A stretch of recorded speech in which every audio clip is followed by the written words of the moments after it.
Welcome back to Movies TV Mad. You can follow me on Twitter at Movies TV Mad, and a very warm welcome to Tuesday's edition of the DC Universe Daily.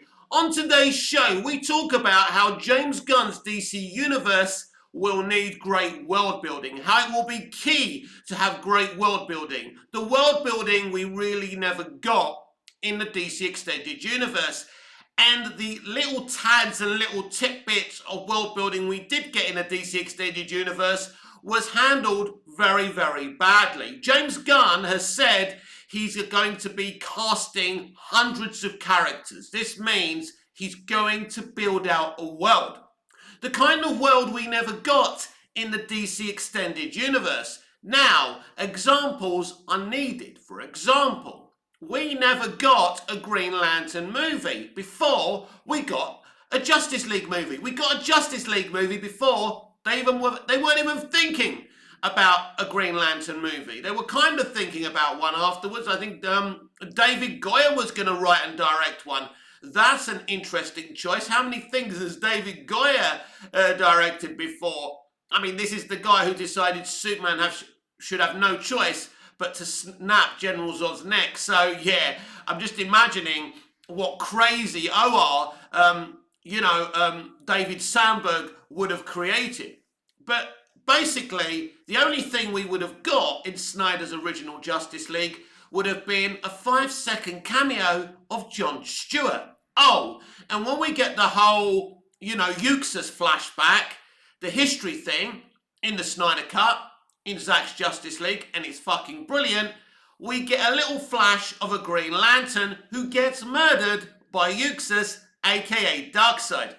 That is your only kind of introduction to the Green Lantern Corps. That isn't world building, anyone.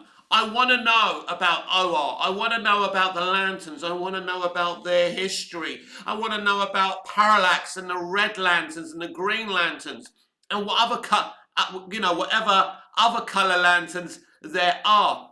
We didn't get any of this. They were just going to throw a couple of lanterns off the cuff, and that was it in the first Justice League movie.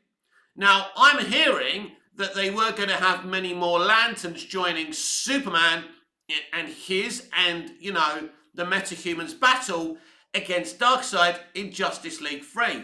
But that's not enough. You can't just throw Green Lanterns in there and say, look, we've done it. That isn't world building. What kind of world building did the DC Extended Universe have? Well, it introduced Themyscira, Wonder Woman's world, Fantasy Island. Was there real world building there? Well, we saw it. It was there. We got a brilliant history lesson. So there is kind of some world building there.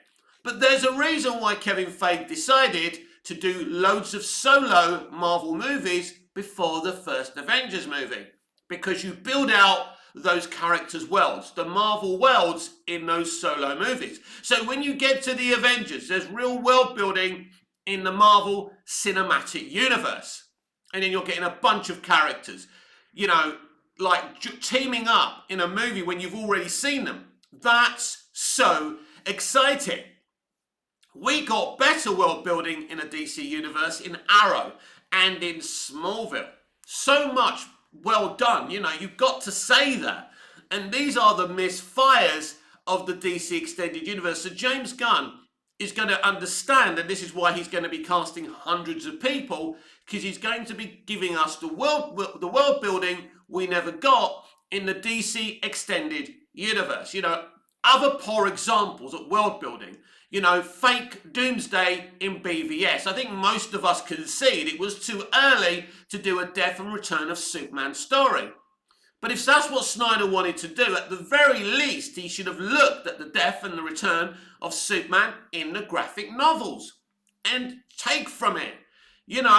Have a meteorite land down with Doomsday inside of it. Have him buried underground and have Luthor Cop technicians trying to dig and find out what's underneath there. Do the whole fucking story properly. But no, he does this whole thing where Lex Luthor is experimenting on General Zod's carcass. And then, after the movie, a couple of years after the movie, he tells us that that's not even the real Doomsday. Well, no shit, Sherlock. This isn't great world building at all. This is something the MCU got absolutely 100% more right than the DC Extended Universe. And this is why the DC Extended Universe right now is on the floor. And the Marvel Cinematic Universe is still thriving. Yes, even with the lesser Phase 4, it is still thriving, and there's a lot of excitement with Kang. And there's it's gonna be a great Phase 5 and Phase 6, where DC has to start again with James Gunn. And so, great world building is very important. We need a Green Lantern movie. We need to have that world building. We need to see these different worlds of DC. And we need to understand them. There's another great example of great world building in the Marvel Cinematic Universe. So, in the first Thor movie, Loki is kind of introduced like this poor brother who never fit in, and he's kind of the villain of that movie, kind of. Then he becomes the villain of the Avengers movie. So, I suppose a good comparison would be if Cheetah was introduced in the first Wonder Woman film, and then somehow she did the deal with the devil, like with Darkseid, and she was working with Steppenwolf in the Justice League movie. It would be like that, and it would be great. But that's what happens in the Avengers movie, and you've got a really good villain in Loki. He's funny, he's interesting. He's more than just a villain, and he's a great villain for that movie.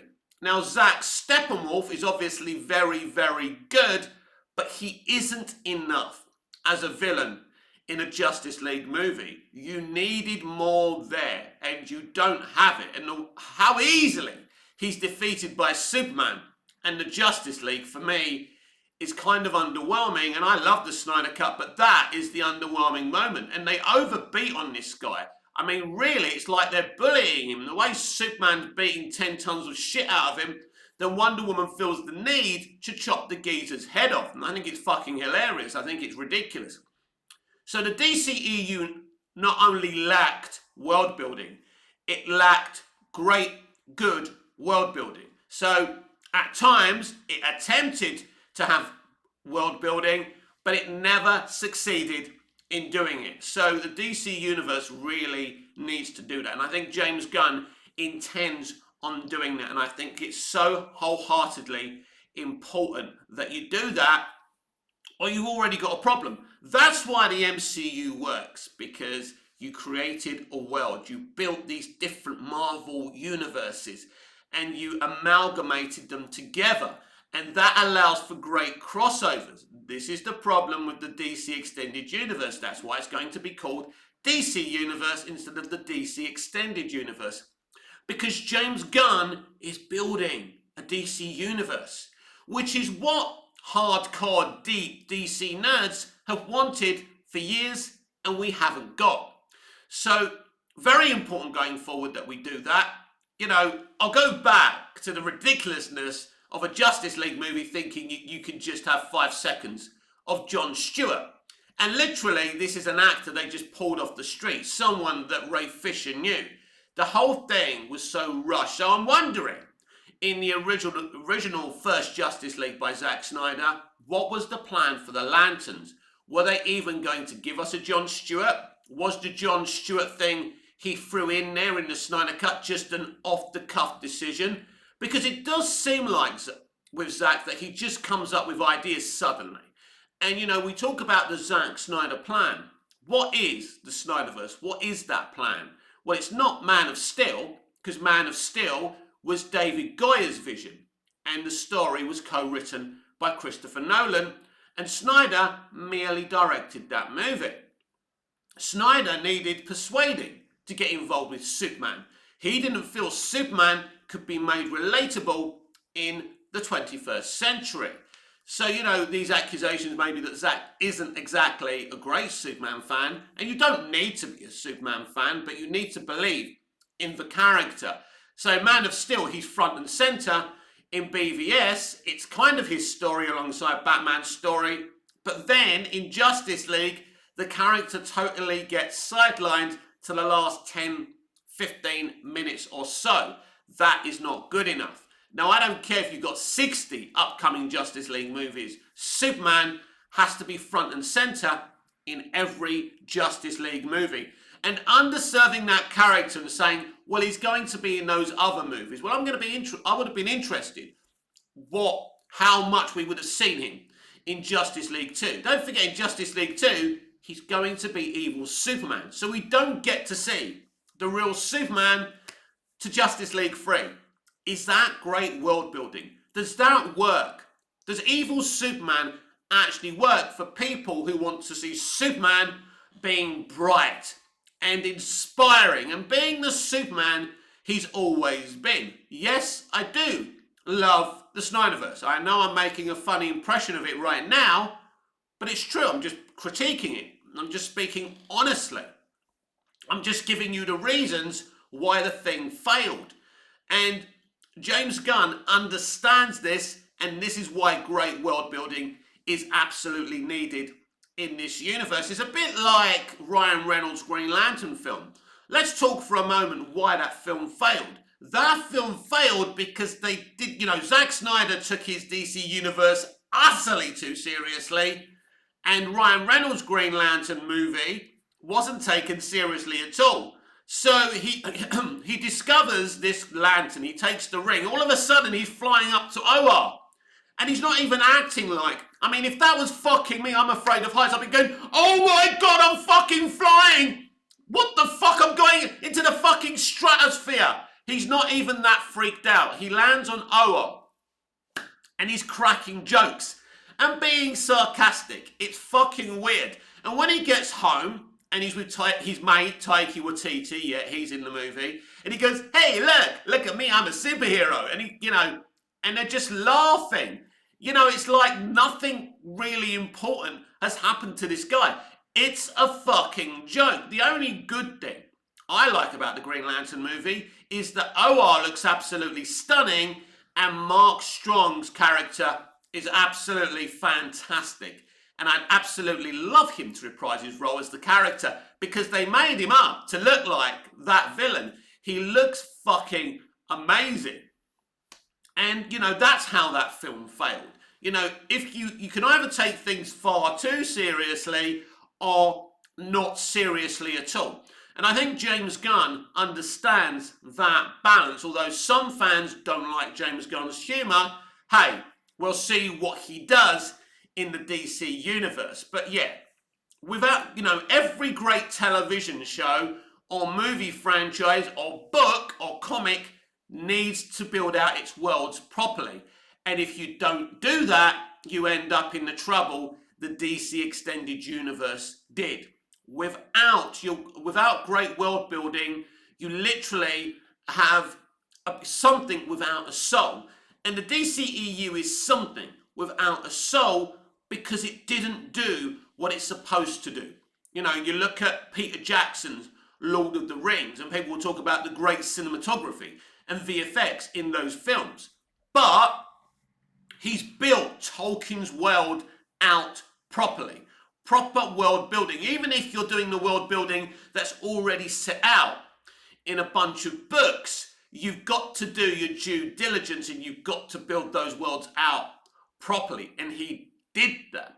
Zack Snyder's universe has got great VFX and great cinematography, but in terms of the dynamics between characters, it lacks that. I think even Goyer and Nolan did a better job in Man of Steel with the character dynamics between Lois and Perry and stuff like that. That kind of worked really well. And then when Goyer and Nolan weren't with Batman vs Superman anymore and weren't crafting that movie, that dynamic went out the window.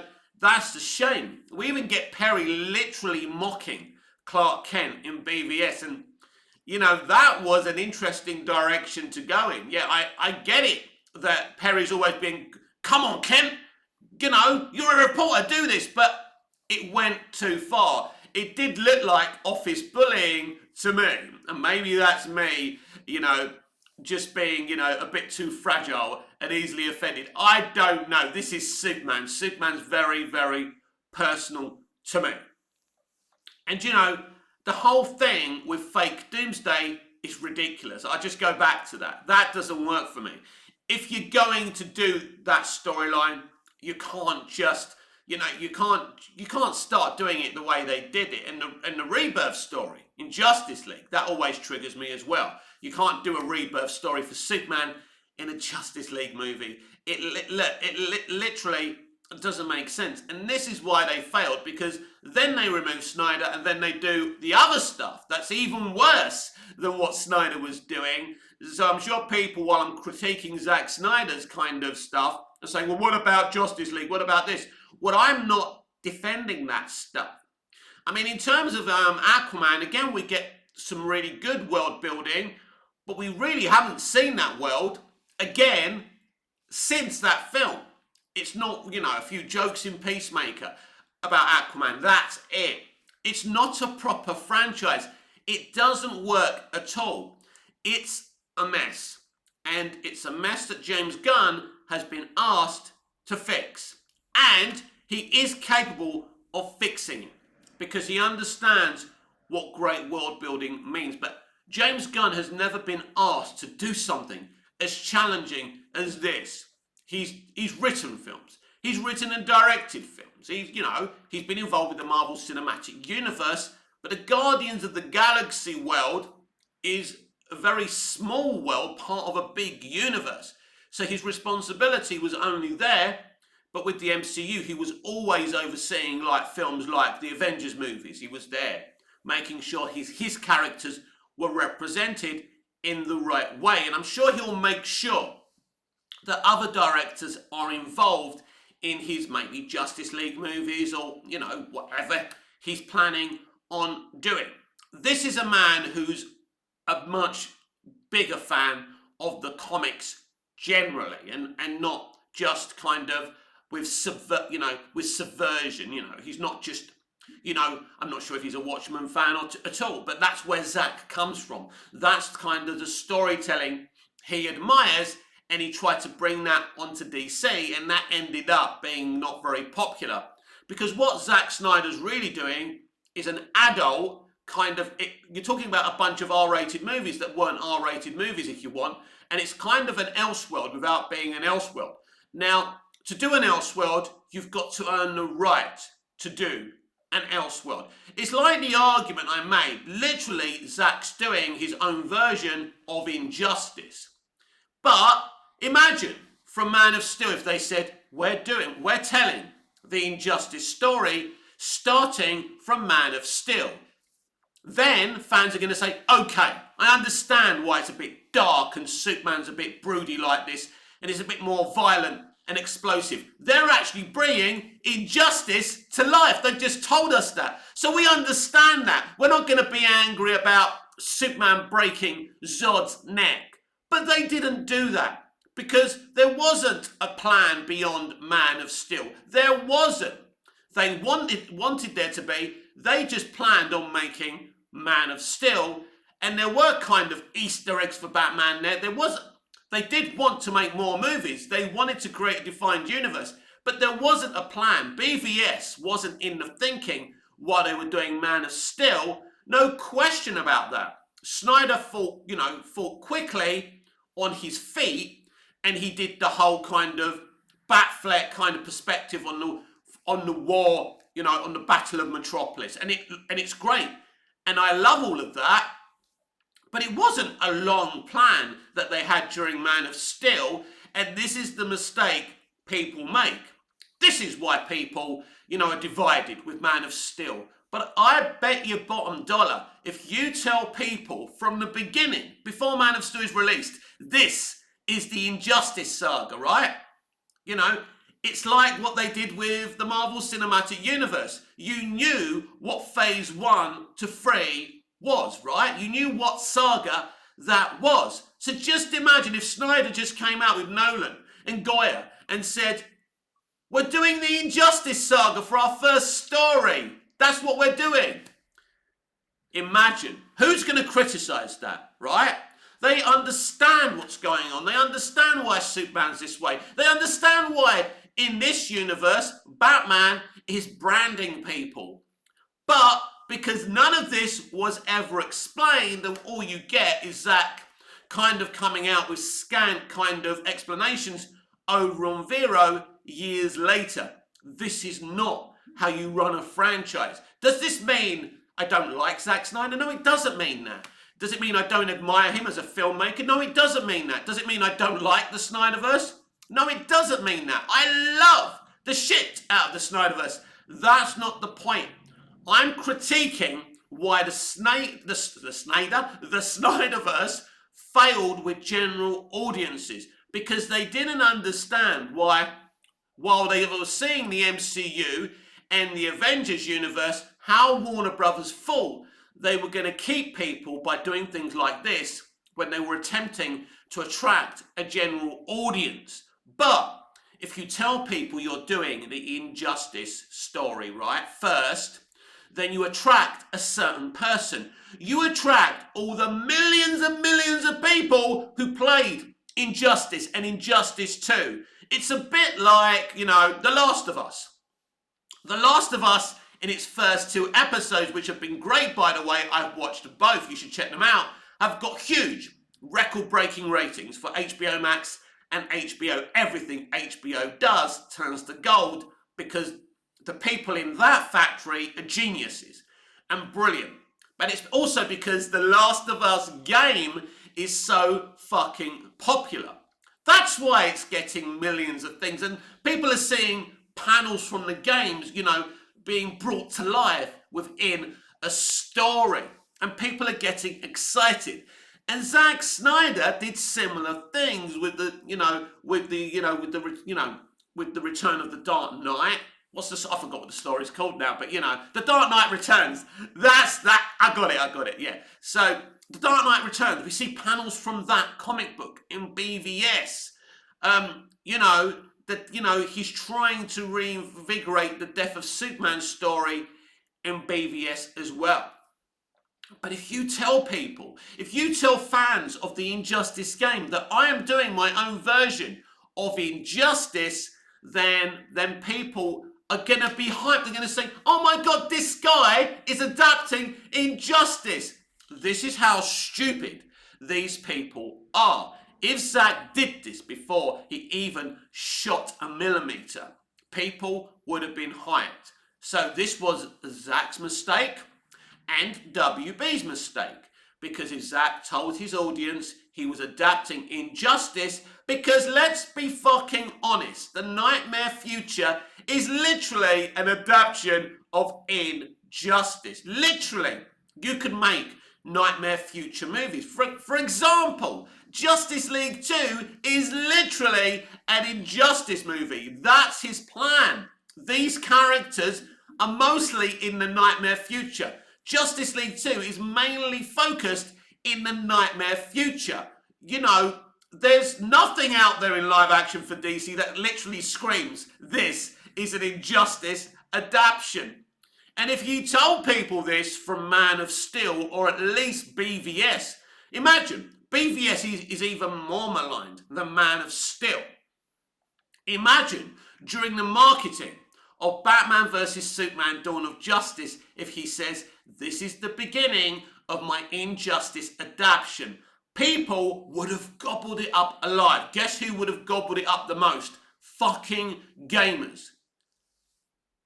If I can think of this, an idiot on the internet, why can't people like Zack Snyder, a very smart, intelligent man from the industry, or executives at Warner Brothers Pictures?